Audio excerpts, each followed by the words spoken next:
짙은 어둠 속에서 우리의 눈으로는 결코 볼 수 없는 무언가가 존재한다.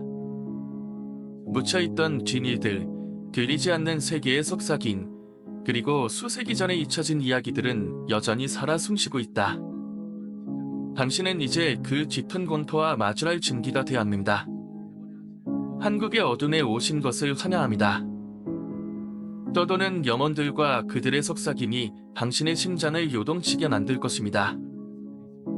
준비하세요. 한 번 달을 들이면 되돌아갈 길은 없습니다. 이야기. 제가 편의점에서 야간 알바를 할 때 생긴 일을 들려드릴까 합니다. 저는 당시 대학교 1학년 1학기를 마친 20살 대학생이었습니다. 1학기는 노트를 들고 다니며 어찌저찌 공부했는데 요즘은 태블릿이 없으면 공부가 정말 힘들더군요. 열심히 필기하고 있으면 친구들이 원신 보듯 하는 것도 한몫했고, 아무튼 그래서 전 태블릿 장만을 위해 1학기 끝나자마자 편의점에서 야간 알바를 3달간 했었습니다. 그리고 제가 들려드릴 일이 생긴 건 알바를 시작한 지 막 2달이 지났을 무렵이었습니다. 생전 처음 해본 아르바이트는 생각보다 별게 없었습니다. 술렁술렁 청소 좀 하고 오면 중간에 한 번씩 계산하고, 시간 맞춰서 물품 정리하다가 또 손님 오면 계산하고, 번화가도 아닌 터라 손님도 별로 많지 않았고, 제 알바 후기를 들은 친구의 말을 빌리자면 꿀도 이런 꿀이 없다고 하더라고요. 그리고 추적추적 지저분한 비가 내리던 어느 날 새벽, 그날도 알바를 하는데 한 새벽 2시쯤 어떤 할머니께서 들어오셨습니다. 보통 길에서 자주 보는 그런 평범한 할머니였습니다. 근데 그 할머니 들어오자마자 곧장 계산대로 오시더니 저희 가게 위치를 고등학생이 사는지 물어보는 겁니다. 저희 가게는 1층은 가게고 2층은 일반 가정인 상가주택입니다. 구조를 전체적으로 보면 꼭지점 쪽이 진 오가청의 형태를 하고 있고, 저희가 뒷문으로 나가면 2층 집 대문을 열 수 있는 구조였습니다. 그리고 그 2층 집에 실제로 고등학생 한 명이 있었는데 좀 심하게 노는 아이라 답니다. 술은 기본이고 오토바이에 타고 다니며 성격도 별로 좋지 않아서 성격 좋은 본인 엄마와는 물론이고 저희 가게 점장님과 사사건건 마찰이 있는 사이였습니다. 그래도 제가 근무할 때 술, 담배를 찾는 것도 아니고 바나나 우유를 좋아하는지 우유를 사오면 꼬박 인사를 하기도 해서 가진 것 기본 예의는 다른 노민에 하고 있던 천이었습니다. 아무튼 그 할머니께서 그 아이에 관해 물으시기에 제가 할머니께 되물었습니다. 할머니, 누구세요?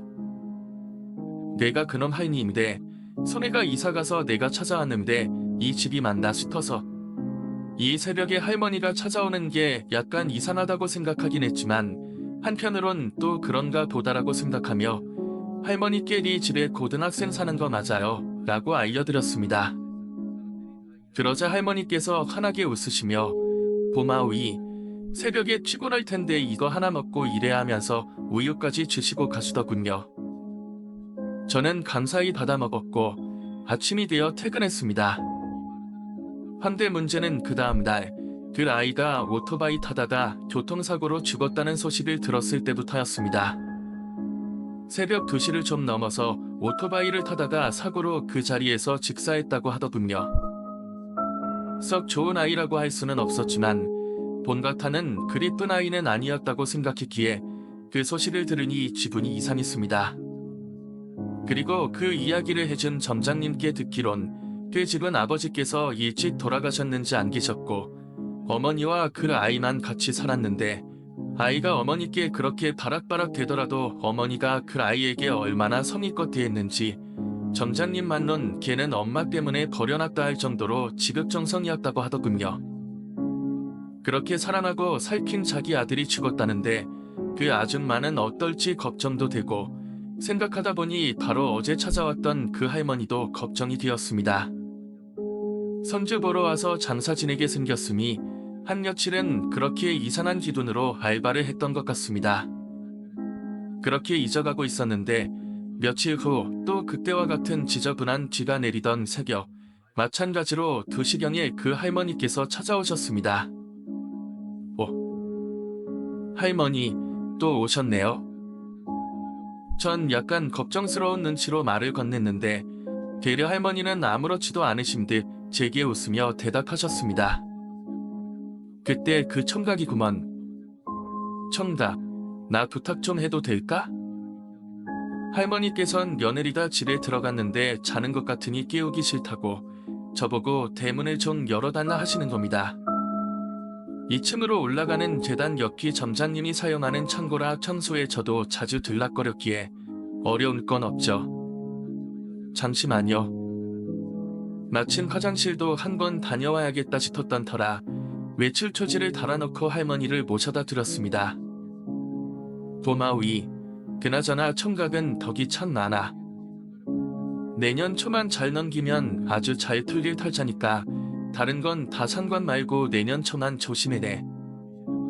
아, 네, 감사합니다. 칭찬은 맞는 것 같은데 묘하게 찌릿하게 들리는 날이었습니다. 근데 내년 초면 나 입대하는데 그렇게 아침이 되어 퇴근하고 저녁에 다시 가게에 나와 보니 점장님이 오늘 점심때 난리가 났었다며 호들갑을 떠시는 겁니다. 그리고 이야기를 들었을 때 느낀 소름은 지금도 이루 말할 수 없습니다. 점심에 다른 알바생이랑 점장님이 근무를 하고 있었는데 느닷없이 경찰들이 들어와선 이치리 뭐 어쩌니 물어봤다고 합니다. 올라가는 문은 누가 관리를 하며 알바생들이나 점장 본인이 어제 새벽부터 오늘 아침까지 어디에 있었는지 확인되고 누가 봐도 큰일이 난 것 같은 뉘앙스였다고 하더군요. 그 후 CCTV를 확인시켜주며 점장님이 넌지시 윗집에 무슨 일이 있냐고 물었다고 합니다. 그랬더니 경찰이 하는 말이 이 씨가 돌아가셨어요. 일단은 목을 낸 걸로 보이는데 정확한 건 조사를 더 해봐야 됩니다. 그리고 사망 추정 시간이 새벽 2시 30분에서 3시경인데 보니까 이 알바생은 그 시간에 근무하고 있었네요. 우선 협조 감사하고 혹시 추가적으로 연락이 갈 수도 있으니 그때도 협조 부탁드립니다. 전 그 이야기를 듣고 뭔가 이상함을 느꼈습니다. 아줌마도 돌아가셨다고? 잠깐만. 그 시간이면 그 할머니? 순간 제가 눈을 번쩍 뜨며 그럼 할머니는 괜찮으시냐? 고 물으니 응? 무슨 할머니? 점장님이 되려 이렇게 부르시는 겁니다. 그래서 제가 어제 그 집 할머니 들어가시라고 문 열어드렸다고 했더니 점장님께서 하시는 말씀이 그 집 할머니는 이미 돌아가신 지 오래됐다고. 친할머니, 외할머니 아무도 없다고 전 온몸에 소름이 돋고 말문이 막혔습니다. 턱 막혔습니다. 그럼 내가 봤던 그 할머니 대체 음악 누군데? 그리고 여기서 더 소름 돋던 부분은 설명하려고 점장님과 CCTV를 확인했는데 그 할머니가 왔던 새벽 2시 제가 평소와 똑같이 제산대에 앉아 휴대폰을 보고 있는 겁니다. 혹시 몰라 1시부터는 정상 속도로 재생해 봤는데 전 미동도 없이 자리에 앉아서 휴대폰만 보고 듬학 있었습니다. 정말 보는 내내 멈춰 있었는데 그 와중에 점장님은 시큰둥하게 넌 참 일을 천하게 하는구나. 이 정도면 내가 사장 같은데 라며 농담을 건지 모르겠습니다. 그 이후로도 며칠은 알바 내내 멍하게 있다가 2시에 들어온 점장님께 한 소리 듣기도 했습니다. 그렇게 시간이 흘러 다시 현재로 돌아와서 이게 제 짧은 생각으론 제가 본 게 아무래도 사람을 데려가는 존재 같은데 그런 존재를 2번이나 만나고 나니 도저히 일할 마음이 안 생겨서 전 며칠을 더 버티다 못해 3달째에 그만두고 말았습니다. 어둠이 걷히고 이야기가 끝났지만 그 속삭이는 여전히 당신 곁에 남아있을지 모릅니다. 혹시 지금도 누군가 당신을 지켜보고 있진 않을까요? 만약 이 이야기가 마음에 들었다면 좋아요와 구독 그리고 알림 설정을 눌러주세요. 그리고 댓글로 당신만의 소름 끼치는 경험이나 생각을 공유해주세요. 여러분의 이야기는 우리 한국의 어둠에 또 다른 공포를 더할 수 있을지도 모릅니다. 다음 이야기가 궁금하다면 계속해서 저희 채널과 함께하세요. 어둠 속에서 다시 만날 때까지 안녕히 그리고 대망의 다음에 전 군대를 갔습니다. 금아기 쫄. 그리고 이건 조금 억지일 수도 있는데 그 해 유독 군대에 사건 사고가 많았네요. 그리고 할머니의 말이 영향이 있던 건지 모르겠지만 지금은 잦은 스타트업을 하며 또래에 꽤 잘 풀린 체이스가 되긴 했습니다.